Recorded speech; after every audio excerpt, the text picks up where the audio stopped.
بلکہ نبی اکرم صلی اللہ تعالی علیہ وسلم نے ارشاد فرمایا، وہ مومن جو لوگوں کے ساتھ مل کے زندگی بسر کرے اور لوگوں کی طرف سے آنے والی تکالیف پر صبر کرے، وہ مومن اس مومن سے افضل ہے جو زندگی تنہا گزارتا ہے۔ وہ لوگوں کی طرف سے آنے والی کسی مشکل پر اسے صبر نہیں کرنا پڑتا، افضل وہ ہے جو لوگوں کے بیچ رہے۔ اور اگر لوگوں کی طرف سے کوئی مصیبت آتی ہے، کوئی مشکل آتی ہے، کوئی تکلیف آتی ہے، کوئی اذیت آتی ہے، اس پر صبر کرے، یہ افضل ہے اس بندے سے جو تنہا رہتا ہے۔ اسلام نے رہبانیت سے منع کیا، مل جل کے رہنے کا کہا۔ کوئی انسان سامنے ہوتا ہے تو کوئی اسے بات بھی کر ہی لیتا ہے۔ یہ تو بزدلی ہے نا کہ انسان اس لیے کونے میں چلا جائے کہ کوئی آدمی مجھے تکلیف نہ دے۔ جب انسان سفر طے کرتا ہے، منزل کی طرف جاتا ہے، تو سارے راستے اسے پکے نہیں ملتے، کچھ راستے کچے بھی ہوتے ہیں، دشوار گزار بھی ہوتے ہیں، لیکن اگر وہ جد و جہد والا ہے، کسی منزل تک پہنچنے والا ہے، تو پھر اسے راستے کی پرواہ نہیں کرنی چاہیے، اسے منزل کا شوق پیدا کرنا چاہیے۔ تو انسان کو، مسلمان کو سماجی رابطوں کا کہا، مل جل کر رہنے کا کہا، لیکن اس کے ساتھ ساتھ اسے صالح ماحول بنانے کا بھی حکم دیا کہ مل جل کے رہنا ضرور ہے، پر رہنا سچوں کے ساتھ ہے۔ مل جل کے رہنے میں ہی فائدہ ہے، لیکن ہر ایک سے مل جل کے تھوڑی رہنا ہے۔ فرمایا، یا ایھا الذین آمنوا اتقوا اللہ وکونوا مع الصادقین، اے ایمان والو اللہ سے ڈرو اور سچوں کی سنگت اختیار کرو۔ ایسے لوگوں کے پاس بیٹھو جن کے مزاج میں صداقت ہو، جن کی طبیعتوں میں ستھرائی ہو، جن کا لب و لہجہ شستہ ہو، جن کے الفاظ دھلے ہوئے ہوں، جن کا آئینہ کردار صاف ہو۔ سچے لوگوں کی یہ جو انسان کا ماحول ہوتا ہے نا، یہ اس پر بہت اثر کرتا ہے۔ خارجی ماحول بڑا اثر کرتا ہے۔ نبی پاک صلی اللہ تعالی علیہ وسلم نے فرمایا، کل مولود یولد علی الفطرہ، جو انسان بھی پیدا ہوتا ہے وہ فطرت پر پیدا ہوتا ہے، مسلمان پیدا ہوتا ہے۔ نبی کریم نے فرمایا، اگر اس کے والدین یہودی ہوں تو اسے یہودی بنا دیتے ہیں، عیسائی ہوں تو عیسائی بنا دیتے ہیں، مسلمان ہوں تو بچہ پیدا، یہ صحیح حدیث میں موجود ہے، اور ان لفظوں کے ساتھ موجود ہے کہ والدین اگر یہودی ہوں تو یہودی بنا دیتے ہیں، عیسائی ہوں تو۔ چلیں دو باتیں میں تشریح کے طور پہ عرض کر لوں۔ حضور نے فرمایا، بچہ مسلمان پیدا ہوتا ہے، ماں باپ یہودی ہوں تو یہودی بنا دیتے ہیں، عیسائی ہوں تو۔ اب مجھے کیا لینے دو، اگر ماں باپ نمازی ہوں تو نمازی بنا دیتے ہیں، ماں باپ قرآن مجید پڑھنے والے ہوں تو قرآن مجید پڑھنے والا بنا دیتے ہیں، ماں باپ سچ بولنے والا ہوں تو بچوں کو سچ بولنے والا بنا دیتے ہیں، ماں باپ اگر رزق حلال کی تلقین کرنے والے ہوں تو امید ہے بچے بھی رزق حلال کمائیں گے۔ یہ حضور نے فرمایا ہے کہ بچہ مسلمان، انسان نہ فطرت نیک ہوتا ہے، یہ بات آپ نے سمجھنی ہے۔ فی نفس ہی انسان مسلمان ہوتا ہے، فطرت پر پیدا ہوتا ہے۔ جھوٹ بولنے والا جو بندہ ہے نا، جو جھوٹ بولتا ہے، وہ بھی جھوٹ سے نفرت کرتا ہے۔ آپ جھوٹے کو جھوٹا کہیں وہ ناراض ہو جائے گا۔ انسان فطرتاً، کوئی نہیں سمجھ آئی آپ کو میں نے کیا کہا ہے؟ انسان فطرتاً فی نفس ہی نیک ہوتا ہے، مسلمان فی نفس ہی پرہیزگار ہوتا ہے، اس کے مزاج میں اللہ نے نیکی۔ اگر کسی وجہ سے وہ غلطی میں الجھ گیا ہے، اس کا رزق ناپاک ہو گیا، لیکن اگر آپ اسے کہیں گے نا تو حرام کھاتا ہے تو ناراض ہو جائے گا۔ کسی وجہ سے کھا رہا ہے، اللہ معاف کرے، پر کہیں گے تو ناراض۔ یہ اچھا، لوگ کیا کہتے ہیں؟ لوگ یہ کہتے ہیں، دیکھو جی جھوٹ بولتا ہے، جھوٹا کہا ہے تو بگڑ گیا۔ وہ بھئی یہ جو بگڑ گیا ہے نا، اس پر اللہ کا شکر ادا کر۔ کیوں؟ اس لیے کہ جھوٹ بولتا ہے پر جھوٹ کو پسند نہیں کرتا۔ وہ کسی وجہ سے رزق اس کا ناپاک ہے پر رزق حرام کو پسند، وہ رزق حلال والا کہلانا چاہتا ہے۔ انسان فی نفس ہی اپنے مزاج کے لحاظ سے برا نہیں ہوتا، لیکن جو اس کا ماحول ہوتا ہے نا، ارد گرد کے جو لوگ ہوتے ہیں، اس کا وہ اثر قبول۔ کیوں کہا اسلام نے پاک صاف رہنے کا؟ کیوں کہا طہارت کا؟ کیوں کہا صفائی نصف ایمان ہے؟ کیوں کہا کہ تم پاکیزہ رہو، یہ اسلام کا پسندیدہ عمل ہے؟ اس لیے کہ جب انسان کا ماحول صاف ستھرا ہوتا ہے تو اس کی طبیعت صاف ستھری ہوتی ہے، اس کے ارد گرد اگر پاکیزگی ہوتی ہے تو وہ اجلا اجلا سا محسوس کرتا ہے۔ آپ 2-4 دن غسل نہ کریں تو کیا 2 من مٹی چڑھ جاتی ہے بندے پہ؟ کیا اس پر کلو کے حساب سے گرد چڑھتی ہے؟ کچھ بھی نہیں ہوتا، لیکن وہ جو تھوڑی سی بھی گرد ہوتی ہے وہ وجود کو، طبیعت کو ثقیل کر دیتی ہے۔ آپ جب غسل کر لیتے ہیں تو آپ کو خود بخود اپنا آپ ہلکا ہلکا سا محسوس ہوتا ہے۔ یہ صفائی ستھرائی، پاکیزگی ماحول کی، یہ پسندیدہ عمل ہے۔ نبی اکرم صلی اللہ تعالی علیہ وآلہ وسلم نے اس ماحول کی خوبصورتی کو پسند کیا، اور حضور نے فرمایا ایسے لوگوں کے پاس بیٹھا کرو جن کے لہجے پاکیزہ ہوں، جن کا انداز اچھا ہو، اور مثال دی نبی پاک علیہ السلام۔ حضور فرمانے لگے اچھے دوست کی مثال اس طرح ہے جس طرح عطر فروش کی مثال ہوتی ہے. اگر کوئی اس سے سامان نہ بھی خریدے، سودا نہ بھی خریدے، تو خوشبو تو آتی ہے نا. اور نبی پاک علیہ الصلوۃ والسلام فرمانے لگے برے دوست کی مثال دھونی دینے والے کی طرح سے. جس طرح اس کے پاس کچھ شخص بیٹھے تو اور کچھ بھی نہ ہو تو دھواں تو آئے گا کہ نہیں آئے گا، اسے کچھ نہ کچھ اس کے کپڑوں تک گرد پہنچے گی. اپنے ماحول کو ٹھیک رکھنا، اپنے ارد گرد صالحیت پیدا کرنا اور اپنے دائیں بائیں نفاست پسندی کو لانا، یہ انسان کی بڑی ذمہ داریوں میں سے ذمہ داری ہے. ہمیں ہمارا دین منع کرتا ہے کہ کسی قوم کا طرز نہ اختیار کرو، مشابہت نہ اختیار کرو، کسی انسان کے کسی غیر مسلم کے طریقوں کو نہ اپناؤ. فرمایا جس نے کسی غیر کا طریقہ اپنایا وہ انہی میں سے ہے. کسی غیر قوم سے مشابہت نہ اختیار کرو، اپنی الگ تمہاری تہذیب ہے، تمدن ہے، تم اگر اپنے طریقوں پر رہو گے تو نفاست پسند رہو گے، تمہارے ماحول میں اس کا اثر نہیں آئے گا. آپ دیکھ لیں، غور کر لیں، ہمارے ماحول میں آج کتنی خطرناک چیزیں داخل ہو گئی ہیں، نہ چاہتے ہوئے بھی داخل ہو گئی ہیں، نہ چاہتے ہوئے بھی. کئی جگہ پہ ویسے مطلب سفر کر کر کے بندہ نڈھال ہو جاتا ہے، جا جا کے نڈھال ہو. پھر کچھ ایسی جگہوں کی اگر دعوت ملتی ہے آپ کو تو آپ ویسے ہی پریشان ہو جاتے ہیں. یعنی اگر پہلے تو یہ ہوتا تھا کسی بزرگ کا عرس منانا ہے، اب دعوت ملتی ہے کہ ان کا یوم ولادت ہے، اس پہ جلسہ کرنا ہے. میں نے کہا پہلے عرس گن لو سال کے کتنے ہیں، اور اگر ایک ایک کے دو دو کرو گے تو پھر بتاؤ تمہارا خرچہ کتنا کو ہوگا، اور تم کہاں تک بات لے کے جاؤ گے. کچھ چیزوں کو نارمل رہنے دو. ایک ہستی کا میلاد منایا ہے پوری دنیا نے، اور وہ رسول پاک کی ذات گرامی ہے. باقی تو ہم نے کبھی نہیں دیکھا. آپ نے کبھی دیکھا حضرت صدیق اکبر کا یوم ولادت منایا جا رہا ہو، حضرت عمر کا، حضرت عثمان کا، مولا علی کا؟ تو یہ باقیوں کو کیا مسئلہ ہو گیا ہے؟ تھوڑا سا اعتدال میں رہیں، تھوڑا سا معتدل رہیں، درمیانی چال چلیں. جب وہ عظیم ہستیاں جن کا طریقہ دین ہے، حضور نے فرمایا میرے طریقے پر بھی چلو اور میرے خلفائے راشدین کے طریقے پر بھی چلو. جب وہاں جن کا طریقہ بہت ہمارے لیے بہرحال دستور حیات ہے، جب ان لوگوں کے لیے چیزیں نہیں ہیں تو بعد والے اس قدر شدت کے ساتھ اگر یہ کام کریں گے تو بات دور نکل جائے گی، پھر اس کو سمیٹنا سنبھالنا آسان نہیں رہے گا. تو فرمایا کسی قوم سے مشابہت نہ اختیار کرو، اس لیے کہ تمہارے ماحول میں پھر کچھ ایسی چیزیں آ جائیں گی جو ٹھیک. یہ کتنی رسمیں آئی ہیں ہماری، مہندی کہاں سے آئی ہے؟ ہماری اپنی ہے کہ غیروں کی ہے؟ یہ مائیاں کہاں سے آئی ہیں؟ اپنی کہ غیروں کی؟ یہ جتنی رسومات ہیں، جتنی میں نے ایک دفعہ سرچ کی، تھوڑی سی میں نے تحقیق کی تو ایسی ایسی عجیب رسمیں سننے کو ملی. لڑکا بیاہ کے گھر آیا ہے، اس کی اماں اس کے چہرے کے اوپر سے پانی پھیر رہی ہے. یہ تو خالص ہندوؤں کا طریقہ ہے، کسی کے چہرے کے گرد پانی پھیرنا خالص. یہ آپ نے بھی سنی ہوئی رسم؟ وہ بیاہ کے واپس آیا، یہ آپ کیا کر رہے ہیں؟ اور پھر کہتے ہیں اماں کو پانی نہ پینے دینا ورنہ بیماریاں ادھر چلے جائے گی. کیا بات کرتے ہو؟ اسلام اس اوہام پرستی کا درس دے گا؟ کسی قوم کی مشابہت نہ اختیار کرو ورنہ تم انہی میں سے ہو جاؤ گے. اپنے ماحول کو، ارد گرد کے ماحول کو ستھرا رکھو، پاکیزہ رکھو، صاف ستھرا رکھو، اس میں طہارت رکھو. ایسے لوگوں کے پاس بیٹھو جن کے پاس بیٹھنے سے تمہیں اللہ کی یاد آئے. ایسے لوگوں کے پاس بیٹھو بیٹھنے سے تمہیں آخرت کی فکر نصیب ہو. ایسے لوگوں کے پاس بیٹھو جن کے پاس بیٹھنے سے تمہیں سادگی کا سبق ملے. ایسے لوگوں کے پاس بیٹھو جو تمہیں حقیقت پسند بنائیں، جو تمہیں یہ بتائیں کہ تم نے اپنی زندگی میں بنیادی کاموں کو کس ذمہ داری کے ساتھ سر انجام دینا ہے. لیکن ہم زیادہ تر اس طبیعت کے قائل ہوتے ہیں کہ ہم ان چیزوں کو سمجھتے نہیں. یہ جو ہم کلمات ادا کرتے ہیں، میں نے پہلے بھی کئی دفعہ کہا تھا، یہ جو ہم کلمات ادا کرتے ہیں ان کا بھی ہم پر اثر ہوتا ہے، ان کی بھی تاثیر ہوتی ہے، ان کی بھی خوبصورتی ہوتی ہے. تو جو ہم باتیں دوسروں سے سنتے ہیں، ہم جب کسی کے پاس اٹھتے بیٹھتے ہیں تو جو بات وہ بندہ اکثر کرتا ہے نا، وہ نہ چاہتے ہوئے بھی ہماری زبان پہ جاری ہو جاتی ہے. کچھ جملے ایسے ہوتے ہیں جو سوسائٹی میں عام ہوتے ہیں تو ہر بندے کی زبان پر چڑھ جاتے ہیں کہ نہیں چڑھ جاتے، یاد ہو جاتے ہیں کہ نہیں ہو جاتے. تو ایسے لوگوں کے پاس بیٹھا جائے جو خیر کی بات کرنے والے ہوں، تاکہ ہماری زبانوں پر ہی خیر ہی جاری ہو، کوئی شر والا عمل ہماری زبانوں پر جاری نہ ہو. اچھائی. نبی پاک علیہ الصلوۃ والسلام تبوک سے واپس آ رہے تھے، رستے میں مقام جارانہ پر حضور علیہ الصلوۃ والسلام نے حضرت بلال حبشی رضی اللہ تعالیٰ عنہ سے ایک مقام پہ فرمایا اذان پڑھو. سیدنا بلال نے اذان پڑھی. چند نوجوان وہاں کھیل رہے تھے، ان میں سے ایک نوجوان جناب ابو معذورہ بھی تھے. انہوں نے نا حضرت بلال حبشی کی آواز کی نقل اتاری.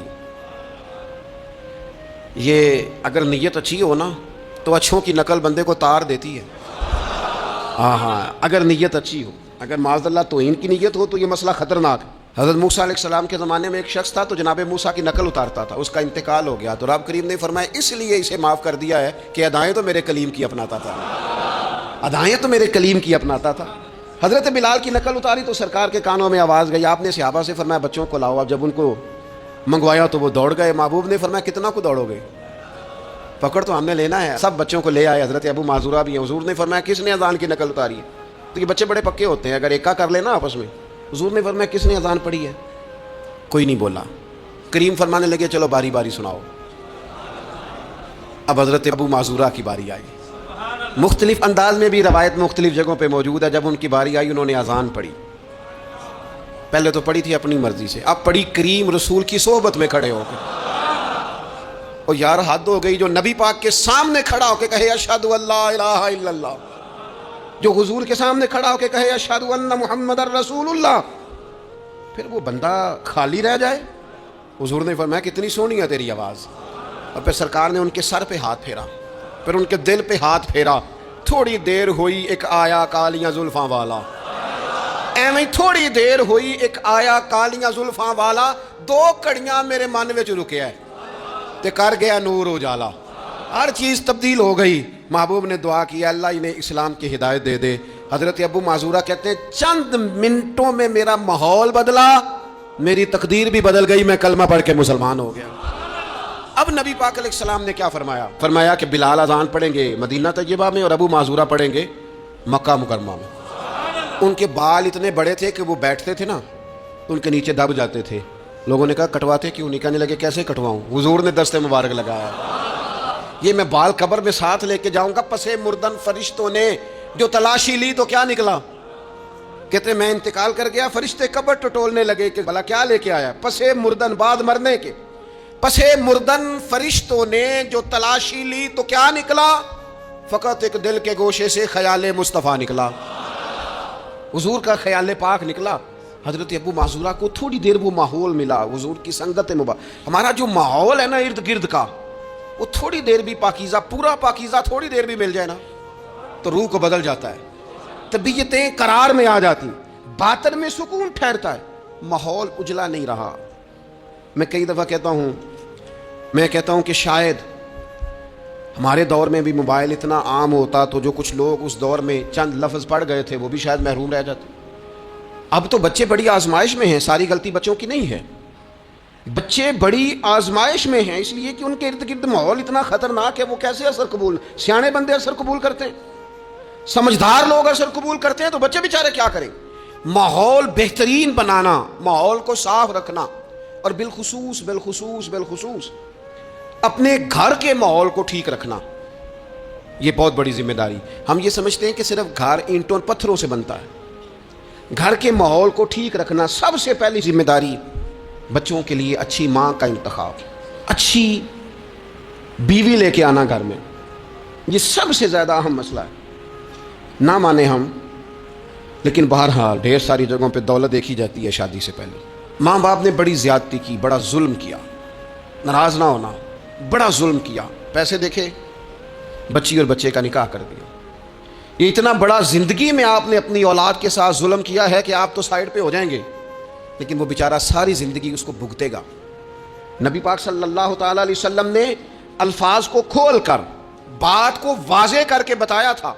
ایک تو ہوتا ہے نا کہ آپ کو کسی تشریح میں جانا پڑے, حضور نے بالکل کھول کے فرمایا کہ عورتوں سے محض ان کی خوبصورتی کی وجہ سے شادی نہ کرنا, اس لیے کہ خوبصورتی ان کو ہلاکت میں ڈال دے گی.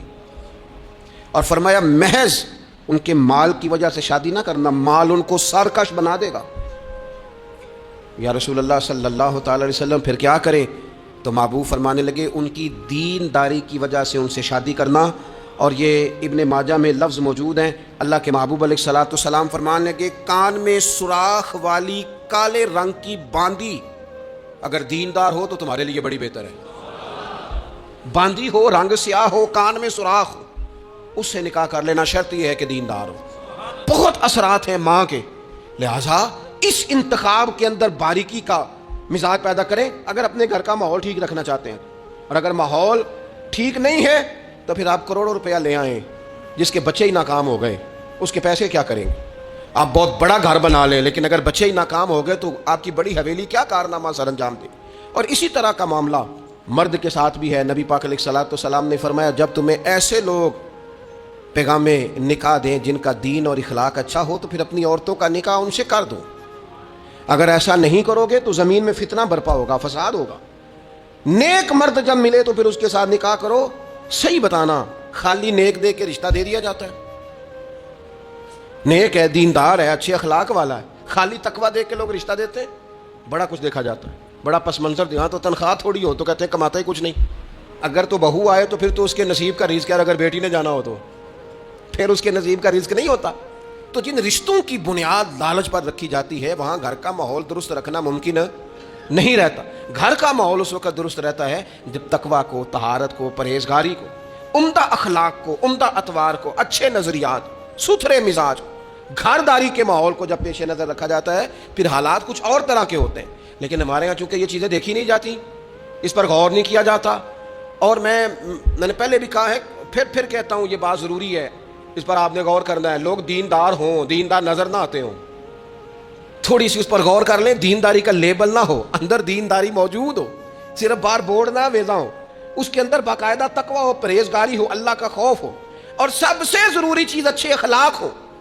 نبی اکرم علیہ السلام کی خدمت میں عرض کیا گیا، یا رسول اللہ، ایک بی بی بڑا صدقہ کرتی ہے پر اپنی زبان سے تکلیف دیتی ہے پڑوسیوں کو، صدقات بڑے کرتی ہے، سخی بڑی ہے، تو حضور نے فرمایا دوزخی ہے۔ یا رسول اللہ، ایک بوڑھی اماں پنیر کے خشک ٹکڑے صدقہ کرتی ہے، غریبنی ہے، پر یا رسول اللہ اخلاق کی بڑی اعلیٰ ہے۔ اللہ کے محبوب نے فرمایا اسے بتا دو، رب اسے جنت عطا فرمائے گا۔ وہ جنتی بی بی ہے اس لیے کہ اخلاق عمدہ ہے، اس کا لہجہ عاجزی والا ہے، اس کے لفظوں میں خوبصورتی ہے، وہ اپنی زبان کے تیر برسا کے دلوں کو گھائل نہیں کرتی۔ تو اخلاقی رویوں کی عمدگی یہ انسان کے لیے جنت کا رستہ آسان کرتی۔ پھر گھر کے اندر کچھ دینی ماحول بنایا جائے، اور دینی ماحول سے ہمارے ہاں لوگ یہ مراد لیتے ہیں کہ میں جناب اچھی باتیں کروں، عمدہ تقریر کروں گھر کے اندر، میں اپنے بچوں کو واقعات سناؤں صحابہ اور اہل بیت کے، بڑی اچھی بات ہے، اس سے بھی انقلاب آئے گا۔ لیکن ہمیں پتہ ہے نبی پاک علیہ السلام نے کیا فرمایا؟ حضور نے فرمایا کچھ نفل نماز گھر میں بھی پڑھا کرو۔ تم اپنی عبادات کا ماحول گھر کے اندر بناؤ، تمہاری طبیعت گھر میں لگے، تمہارا گھر سجدے سے آباد ہو۔ نبی اکرم صلی اللہ تعالیٰ علیہ وآلہ وسلم نے فرمایا اپنے گھر کے اندر کچھ وقت گزارو عبادت میں۔ خود بخود تمہارے بچوں کو ہم نے دیکھا ہے گھر کے اندر نماز کی نیت باندھے تو جس چھوٹے بچے کو بالکل پتہ نہیں نہ ہوتا نماز کیا ہے، وہ بھی ساتھ آ کے کھڑا ہو جاتا ہے، سجدہ نہ کرنا آئے تو مصلی پہ لیٹ جاتا ہے۔ گھر کے اندر دین کی آپ تقریر نہ شروع کریں، آپ عمل کریں۔ آپ کا لہجہ میٹھا ہے تو مٹھاس آگے تقسیم ہوگی۔ آپ کے بچے جو انداز آپ کے والدین کے ساتھ آپ کا دیکھیں گے وہ رویہ آپ کے ساتھ اختیار کر لیں گے۔ اگر سچائی کا پہلو گھر کے اندر آئے گا تو بچے سمجھیں گے ہمیں سچ بولنا ہے۔ اگر وہ کبھی اپنے باپ کو حضور کی یاد میں روتا دیکھیں گے تو وہ بھی کہیں گے مدینے جانا ہے۔ اگر وہ کبھی نبی پاک علیہ الصلوۃ والسلام کی محبت کی گفتگو دیکھیں گے تو خود بخود وہ بات اتر جائے گی۔ گھر کے اندر اگر بڑا کچھ ہوتا ہے، آج ہی میرا دل کر رہا ہے میں نے پکوڑے کھانے ہیں، آج ہی میرا دل کر رہا ہے میری مرضی کی فلاں چیز پکائی جائے، آج میرا دل کر رہا ہے فلاں چیز گھر میں لائی جائے، تو کبھی کبھی یہ بھی دل کرنا چاہیے کہ آج میرا دل کر رہا ہے گھر میں سورہ یاسین پڑھی جائے، آج میرا دل کر رہا ہے گھر میں اللہ کا ذکر کیا جائے۔ نبی کریم صلی اللہ تعالیٰ علیہ وسلم نے فرمایا ایک وہ گھر ہے جس میں اللہ کا ذکر ہوتا ہے اور ایک وہ گھر ہے جس میں اللہ کا ذکر نہیں ہوتا۔ ان دونوں گھروں کی مثال زندے اور مردے کی ہے۔ جہاں رب کی یاد ہوتی ہے وہ گھر زندوں کا ہے، جہاں اللہ اللہ کی جاتی ہے وہ گھر زندوں کا ہے، جہاں رب کو پکارا جاتا ہے دعائیں مانگی جاتی ہیں وہ گھر زندوں کا ہے۔ اور جہاں سویرے سارے سوئے ہیں، رات کو اعلیٰ کھانا کھایا، انہوں نے ٹھنڈے کمرے میں آرام کیا، ان کے لیے ساری نعمتیں ہیں، لیکن یہ کس قدر تکلیف کی بات ہے کہ نماز فجر کے لیے کسی ایک کی بھی آنکھ نہیں کھلتی۔ یہ کیا گھر ہے؟ یہ تو مردوں کا گھر ہے، یہ کوئی زندوں کا گھر ہے؟ یہ تو حضور علیہ السلام نے فرمایا زندہ اور مردہ کی مثال ہے، جہاں اللہ کی یاد کی جاتی ہے اور جہاں نہیں کی جاتی۔ اپنے گھروں کو، اپنے گھروں کے ماحول کو اللہ کے ذکر کے ساتھ آباد کرنا۔ اور پھر ایک اور بات، جب ہم اچھے لوگوں کے پاس بیٹھتے ہیں تو اچھائی لے کے لوٹتے ہیں، اور یہ ہمارے ہاں نا ایک بہانہ آج کل بنا لیا گیا ہے کہ اچھے لوگ ملتے نہیں۔ بھئی ہم لوگ نا اچھے لوگ ڈھونڈتے ڈھونڈتے آہستہ آہستہ معاذ اللہ معصوم لوگ ڈھونڈنے شروع کر دیتے۔ ہم کہتے ہیں ہمیں ایسا بندہ ملے جس میں غلطی کوئی نہ ہو، جس میں بالکل غلطیاں ہو وہ شیطان ہوتا ہے، اور جس میں بالکل نیکیاں ہو وہ فرشتہ ہوتا ہے، جس میں کچھ نہ کچھ کوتاہیاں ہوں لیکن خیر کا غلبہ ہو وہی تو بندہ مومن ہوتا ہے۔ حضور علیہ السلام نے فرمایا ہے کہ آدم کے ہر بیٹے سے خطا ہو جاتی ہے، لیکن بہترین خطا کار وہ ہے جو جلدی توبہ کر لیتا ہے۔ ہم یہ چاہتے مجھے جی کوئی بندہ نہیں ملا ساری زندگی، نہیں آپ بندہ نہیں ڈھونڈ رہے تھے، آپ تو معاذ اللہ معصوم عن الخطا ڈھونڈ رہے تھے، وہ نبی اور فرشتوں کے علاوہ کوئی نہیں ہوتا۔ آپ کو دیکھنی چاہیے تھی جہاں سے کچھ خیر مل رہی تھی وہاں فوراً حاصل کر لیتے، جہاں سے کوئی اچھائی مل رہی تھی وہاں سے فوراً حاصل کر لیتے۔ ہمارے صوفیاء، ہمارے بزرگان دین، ان سے لوگوں نے خیر پایا ہے، ان کی زندگیوں کو ڈسکس نہیں کیا۔ ہمارا یہ ماحول بن گیا کہ ہم نے ایک دوسرے کو ڈسکس کیا ہے اور راج کے کیا ہے، لیکن کہیں سے خیر ملتی تھی تو وہ خیر حاصل ہے۔ ہمارے ذمے تو یہ تھا کہ نبی پاک علیہ السلام نے فرمایا حکمت مومن کی گم شدہ میراث ہے، جہاں سے تمہیں خیر میسر آتی ہے اپنے حصے کی سمیٹو، اس پر عمل کرو۔ ہم نے کیا کیا؟ ہم نے وہ بندے نے خیر دی تھی، پھر ہم نے ٹٹولنا شروع کیا، پھر ہم نے تھرمامیٹر لگا اور اپنا اپنا کرائیٹیریا، اپنا اپنا معیار بنا کے لوگوں کو تولا۔ نتیجہ کیا نکلا؟ ساری زندگی تولتے ناپتے گزر گئی۔ خیر پانے والے خیر پا کے چلے بھی گئے، نصیحت لینے والے نصیحت لے کے چلے بھی گئے، جنہوں نے عمل کرنا تھا انہوں نے عمل کر بھی لیا، اور کچھ ایسے تھے بیچارے ساری زندگی ٹٹولتے ہی رہے، ساری زندگی طے ہی کرتے رہے، ساری زندگی انہوں نے۔ ہمارے حضرت صاحب رحمۃ اللہ علیہ کی خدمت میں ایک شخص آیا، اس نے کہا جی میں نے دنیا دیکھی ہے، مجھے کوئی بندہ پسند نہیں آیا، اور اب آپ کی شہرت سنی ہے تو میں زیارت کے لیے آیا ہوں۔ تو حضرت قبلہ عالم رحمۃ اللہ علیہ وہ بڑی تھوڑی باتیں کرتے تھے، اور جو کرتے تھے وہ کمال کرتے تھے۔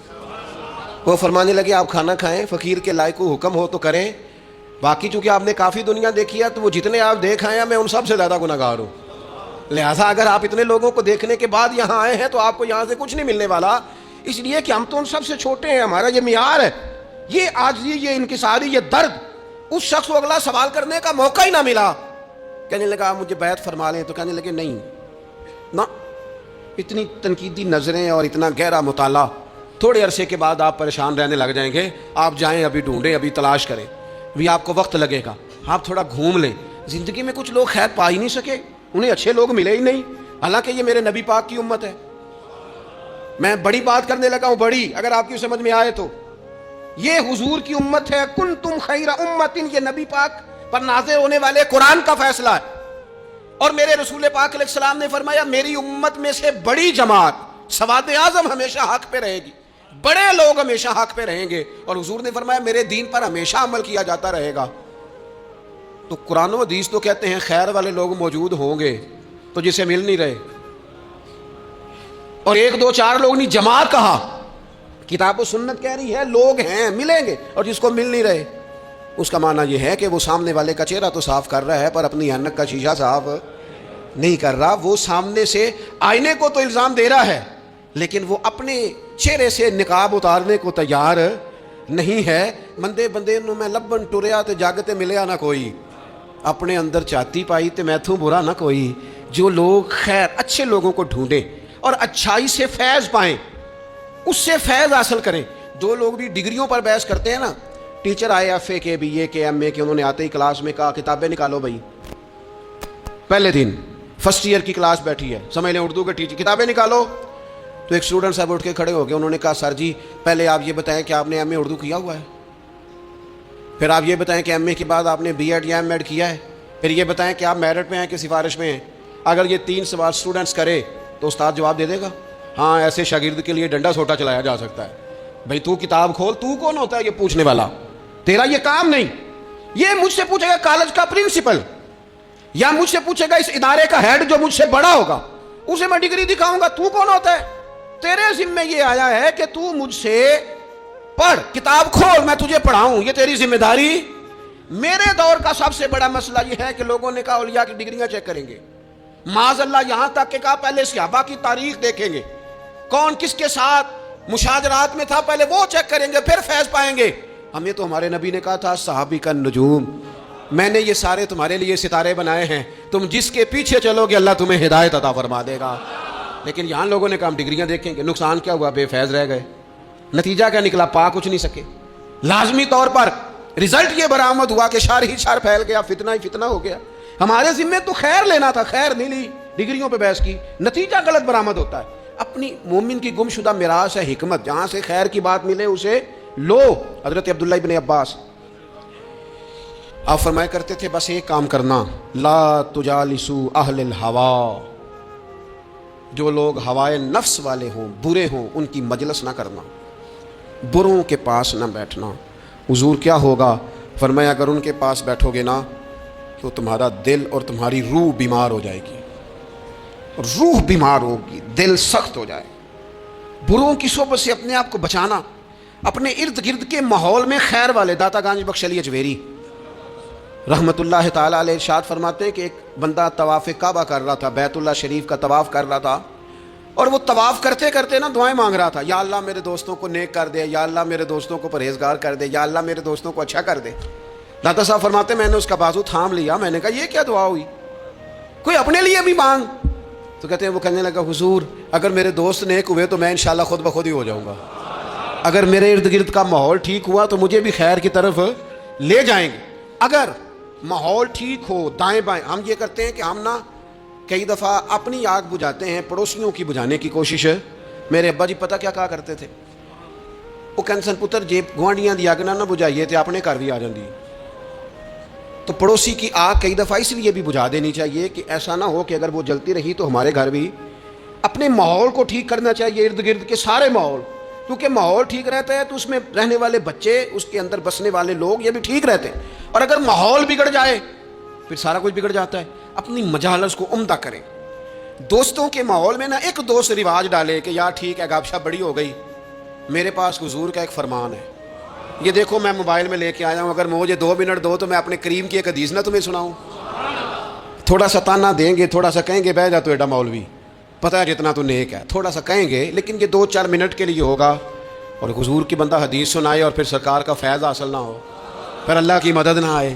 تھوڑا سا نہ ماحول بنایا جائے جہاں لوگ محنت کر کے جد و جہد کر کے یہ کام کرتے ہیں نا کہ چل یار تو مری تیرا خرچہ میں دوں گا، تو وہاں اگر تھوڑی سی کوشش یہ بھی کر لی جائے کہ یار میرے پاس سواری ہے، چل دونوں کٹھے مسجد چلتے۔